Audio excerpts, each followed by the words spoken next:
Assalamualaikum warahmatullahi wabarakatuh.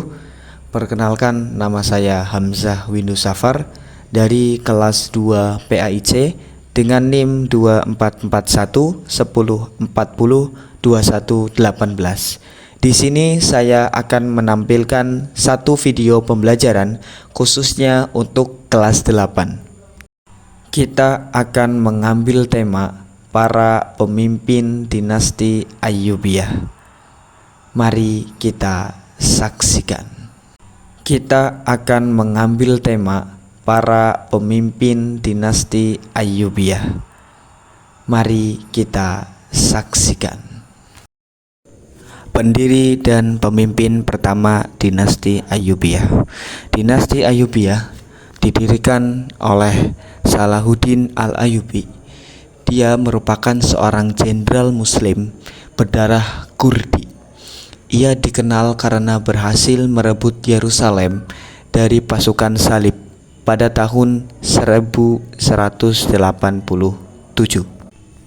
Setelah berhasil menguatkan kekuasaannya di Mesir dan Suriah, Salahuddin membangun dinasti yang berperan penting dalam menghadang ekspansi pasukan salib di wilayah Timur Tengah.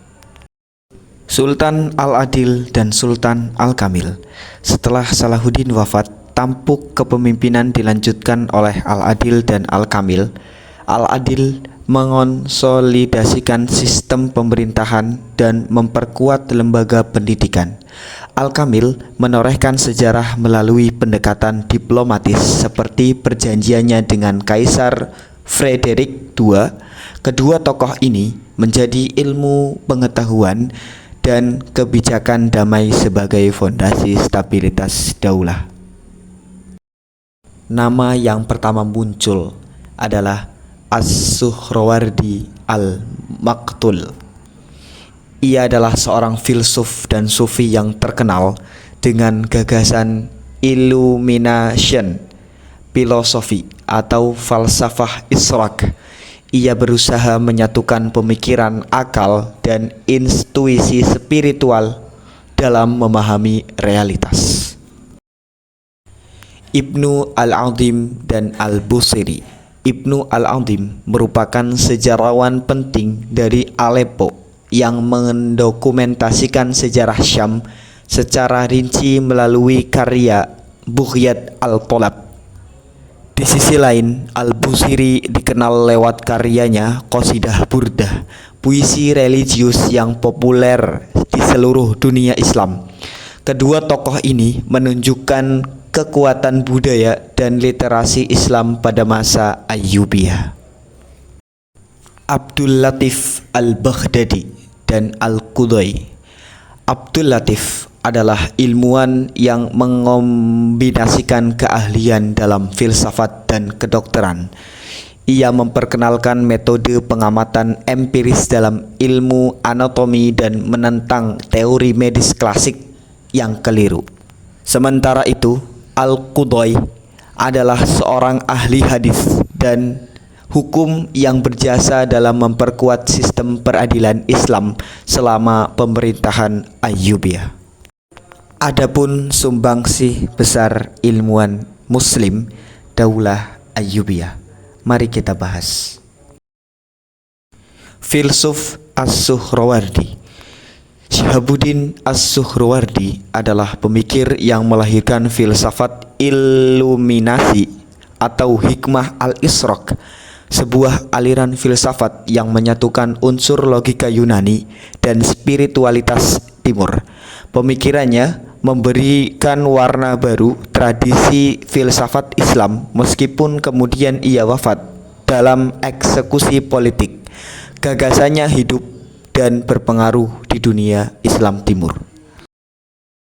Selanjutnya ada Ibnu Al-Azim. Ia merupakan seorang sejarawan dan ahli genealogi yang berasal dari Aleppo. Ia menulis karya penting tentang sejarah lokal dan biografi tokoh-tokoh Aleppo. Nama selanjutnya adalah Al-Busiri. Beliau merupakan seorang sufi yang terkenal dengan karya Qasidah Burdah. sebuah puisi pujian kepada Nabi Muhammad Sallallahu Alaihi Wasallam yang hingga kini masih populer di dunia Islam. Nama selanjutnya ada Abdul Latif Al-Baghdadi. Dia adalah seorang ilmuwan yang memiliki keahlian dalam berbagai bidang seperti kedokteran, filsafat, dan sejarah alam. Ia merupakan salah satu contoh ilmuwan yang multidisipliner pada zaman Ayyubiyah. Nama yang terakhir ada Abu Abdullah Al-Qudai.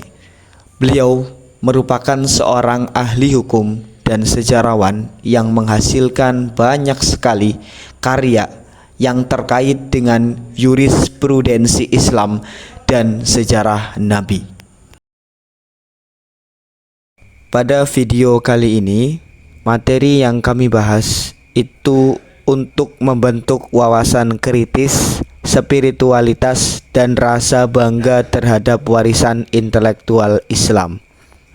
Pemimpin seperti Salahuddin Al-Ayyubi menginspirasi dari sisi keteladanan moral dan keberanian, sementara ilmuwan seperti As-Suhrawardi dan Al-Baghdadi memperlihatkan betapa Islam adalah peradaban yang sangat mencintai ilmu.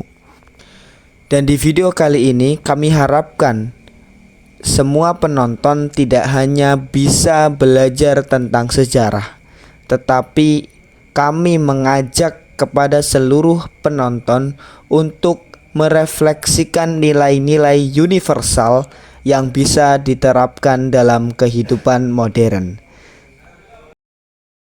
Terima kasih sudah menyaksikan. Semoga apa yang kalian tonton, apa yang saya sampaikan dalam video itu bisa bermanfaat bagi semuanya. Wassalamualaikum warahmatullahi wabarakatuh.